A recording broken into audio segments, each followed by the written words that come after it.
முன்பாக பேசிய புகழேந்தி சொன்னது போல ஐயா ஸ்டாலின் அவர்கள் இன்னைக்கு ஒரு பெரிய வாழ்த்து சொல்லியிருக்கார். இதே நாளில் 1924 அது எப்படி ஆக 1924 இதே டால்ல சிந்து சபவழி நாகரிகத்தை திராவிட நாகரிகம்னு ஒரு வெள்ளக்காரர் ஒருத்தர் சொல்லிட்டு போனாரு. அவர் சொன்னது உண்மைன்னு நான் அழுத்தமா சொல்லிக்கிறேன் அப்படின்னு இன்னைக்கு ஒரு அறிக்கை கொடுத்திருக்காரு. சிந்து சமவெளி நாகரிகத்திற்கும் திராவிடத்திற்கும் முதல்ல என்ன சம்பந்தம்? 1924 இங்கு திராவிட நாடு இருந்ததா?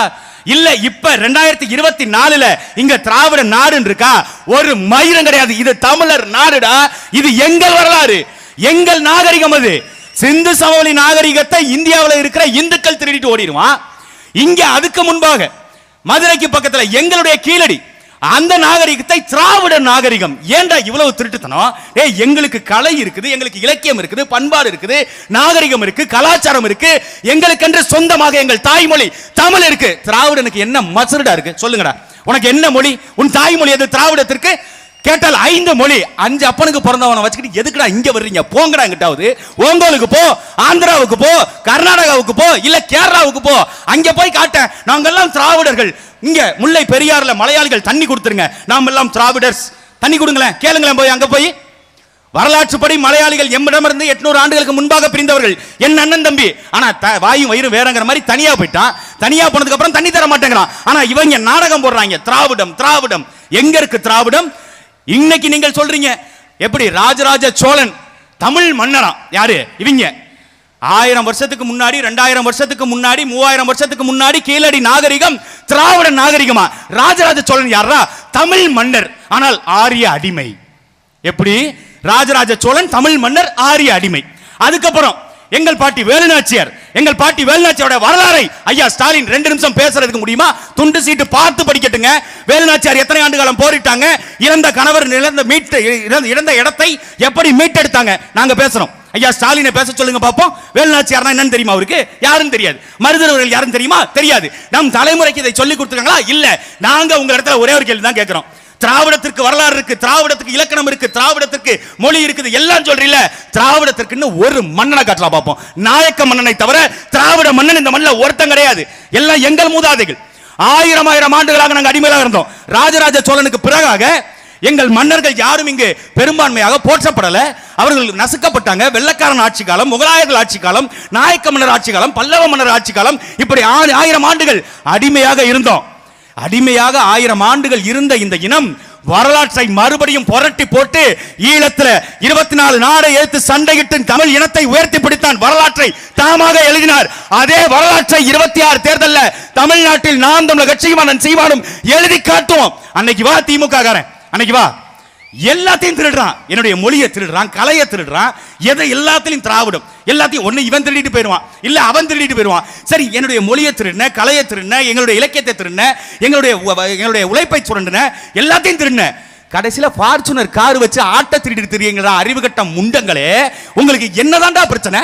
என் ஆத்து மல்ல திருடிட்டு போனேன், என்னுடைய கனிம வளத்தை திருடிட்டு போனேன், எங்களுடைய உரிமைகளை மொத்தமா திருடிட்ட. இப்ப கடைசியா நாங்க ஆடு மேய்ச்சாது பொழைச்சுக்கிறோம். அதுல எங்களை கிண்டல் பண்றது. சீமான் பாருங்க, ஆடு மாடு மேய்க்க சொல்றாரு, ஆடு மாடு கோழி மேய்க்க சொல்றாரு, விவசாயம் பார்க்க சொல்றாரு. அப்புறம் என்ன ஸ்டாலின் மாதிரி மண்டையில விக்கு மாட்டிட்டு போய் அமெரிக்கால கையெழுத்து போட்டு வர சொல்றியா? யாரா சோறு கொண்டு வருவா? யார் அரிசி பருப்பு இங்க உற்பத்தி பண்ணுவா? ஆடு மாடுகளை நாங்க வளர்க்கிறோம். அந்த ஆடு மாட்டை திருடிட்டு போற அற்ப திருடர்கள் இந்த திராவிட முன்னேற்ற கழகத்தின் கூட்டம். அவங்க சொல்றாங்க எங்களுக்கு மொழி தெரியாதான், கலை தெரியாதான், இலக்கியம் தெரியாதான். வரலாற்றை நாம தான் எழுதணும். இவர்களை நம்பி எந்த பிரயோஜனமும் இல்ல. நீங்க நமக்கு சொல்லி கொடுக்கிற வரலாறுலாம் பாருங்க. ஜான்சி ராணியை சொல்லி கொடுப்பான், சிவாஜியை சொல்லி கொடுப்பான். ஆனா ஒரு ஏழ்மை குடும்பத்தில் இருந்து, சாதாரண குடும்பத்தில் இருந்து மன்னனாக உயர்ந்த எங்கள் பாட்டன்கள் மருதர்கள் பத்தி எங்கள் மாணவர்களுக்கு சொல்லிக் கொடுக்கப்படுதா? அதை சொல்றது இல்ல. 7 நாள் சண்டையிட்ட ஜான்சி ராணியை சொல்லிக் கொடுக்கிற 8 ஆண்டுகள் திப்பு சுல்தானுடைய படையை கூட்டிட்டு வந்து ஹைதர் அலி கிட்ட இருந்து ஆயுதங்களை, பீரங்கிகளை கொண்டு வந்து இதே சிவகங்கையில வச்சு சண்டையிட்ட எங்கள் பாட்டி வேலுநாச்சியாரை பத்தி ஏன் நீ வரலாற்றுல சொல்லிக் கொடுக்கிறது இல்ல? சொல்லிக் கொடுக்க மாட்டான். சொல்லிக் கொடுத்தா என்ன ஆகும்? நம்ம பிள்ளைகள், பெண் பிள்ளைகள் கல்லூரிக்கு போகும்போதோ இல்ல பள்ளிக்கூடங்களுக்கு போகும்போதோ பொது வழியில போகும்போதோ நாங்கள் வேலுநாச்சியாருடைய வாரிசுகளை நெஞ்ச நிமித்திட்டு போவோம். அது திராவிட ஓட்டுக்கு காசு கொடுத்து ஏமாத்த முடியாது. நீங்க பாருங்க, 1000 ஆண்டுகள் நம்ம பெருமை பேசுறோம். 50,000 ஆண்டுகளுக்கு மூத்த இனம். நமக்கு இலக்கிய வரலாறு, இலக்கண வரலாறு தான் இருக்கு, நமக்குன்னு வரலாறு இல்ல. ஆனா இவங்க எப்படி தெரியும்ல? திமுக கூடாரம் வரலாறை திருடி எழுதுவான். எப்படி எழுதுனாங்க தெரியும்ல? இன்னைக்கு கொண்டாடுறாங்க பெரியார் பெண்ணிய அடிமைத்தனம் குறித்து அவர் எப்பேற்பட்ட பேச்சுகளை பேசியிருக்காரு, பெண்களின் விடுதலைக்காக அவர் எப்படி எல்லாம் பேசியிருக்காரு. ஒரே ஒரு புத்தகம் போதுங்க, பெரியார் திகாரங்க திமுக தூக்கிட்டு வர்றாங்க. எது? பெண் ஏன் அடிமையானால். அந்த புத்தகத்தை ஐயா இவர் பெரியார் 1942 அவர் வெளியிட்டாருங்க. அதுக்கு பிறகுதான் இங்க பெண்ணிய அடிமைத்தனம் ஒழிக்கப்பட்டுச்சுன்னு. அதுக்கு 100 வருஷத்துக்கு முன்னாடி எங்க அப்பத்தா வேலுநாச்சியார் மன்னராக ஆட்சி செஞ்சு வெள்ளக்காரனை ஓட விட்டுட்டாரா. நீ என்னடா பெண்ணிய விடுதலை பத்தி இன்னைக்கு பேசிட்டு இருக்கீங்க?